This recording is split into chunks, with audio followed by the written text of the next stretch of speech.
بسم اللہ الرحمن الرحیم۔ امید ہے کہ آپ سب لوگ خیریت سے ہوں گے۔ میں اپنی کتاب کیمیا گر کے مختلف نظمیں اور غزلیں اس وقت آپ لوگوں کے سامنے ریکارڈ کروا رہا ہوں اور اس کے اوپر ڈسکشن چل رہی ہے۔ آج جو نظم میں آپ کو سنانے لگا ہوں اس کا عنوان ہے قیمت نفس۔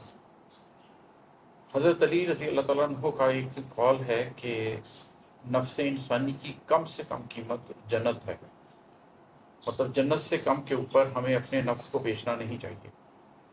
لیکن جب ہم معاشرے کے اوپر دیکھتے ہیں، خصوصاً آج کے معاشرے پہ، یہ جو آخر الزمان کی سوسائٹی ہے اس کے اوپر دیکھتے ہیں تو ہم دیکھتے ہیں کہ ایک میٹیریلزم کا دور ہے اور ہر شخص کی کوئی نہ کوئی قیمت ہے۔ وہ انگلش میں کہتے ہیں کہ few people have the virtue to withstand the highest bidder۔ بہت تھوڑے لوگ ہوتے ہیں جن میں یہ قابلیت ہوتی ہے کہ وہ جو ہائیسٹ بڈر ہوتا ہے، سب سے زیادہ قیمت دینے والا ہوتا ہے، اس کے سامنے بھی کھڑے ہو سکتے ہیں۔ ادروائز ہر شخص نے کوئی نہ کوئی قیمت مقرر کی ہوتی ہے جس کے اوپر وہ اپنے نفس کو بیچ دیتا ہے۔ کوئی شخص پیسے پہ بیچ دیتا ہے، کوئی شہرت پہ بیچ دیتا ہے، کوئی عورت پہ بیچ دیتا ہے، کوئی اولاد کے لیے بیچ دیتا ہے، کوئی رشتوں کے لیے بیچ دیتا ہے، کوئی خوشیوں کے لیے بیچ دیتا ہے۔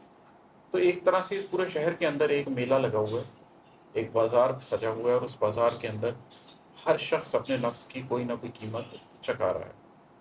تو یہ جو نظم ہے قیمت نفس، یہ اسی تناظر میں ہے کہ سوسائٹی میں کیا ہو رہا ہے، اور اگر کوئی بچنا چاہے تو وہ کیسے بچے گا، اس کی کیا سوچ ہوگی، اور کتنی قلیل مقدار میں ہوں گے وہ لوگ۔ قیمت نفس۔ نفس انسانی کی قیمت لگ رہی تھی شہر میں، نفس انسانی کی قیمت لگ رہی تھی شہر میں، ہر زن و مردم کھینچا آیا بڑے بازار میں، خواہشوں کی پوٹلی لایا بھرے بازار میں، دل امیدوں سے بھرے کیا مول لگتا ہے بھلا، رہ گئے گر بن بکے یہ خوف تھا افکار میں۔ تب شہر کے اندر نفس انسانی کی ایک قیمت لگ رہی ہے، ایک بازار سجا ہوا ہے جس میں انسان کے نفس کو خریدا جا رہا ہے۔